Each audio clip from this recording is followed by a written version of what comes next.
अगर हम 5 star hotel में या किसी अच्छे होटल में खाना खाते हैं तो बिल पे करते वक्त हम परेशान नहीं होते।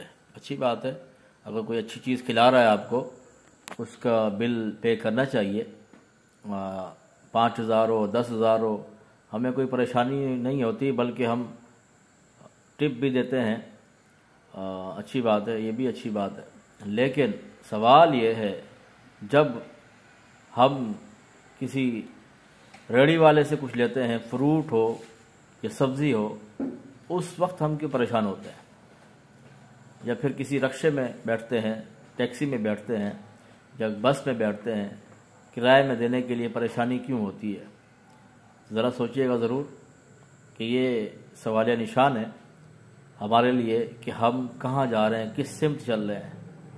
अल्लाह ताला हमें सही मानों में अमल की तौफीक अता फरमाए।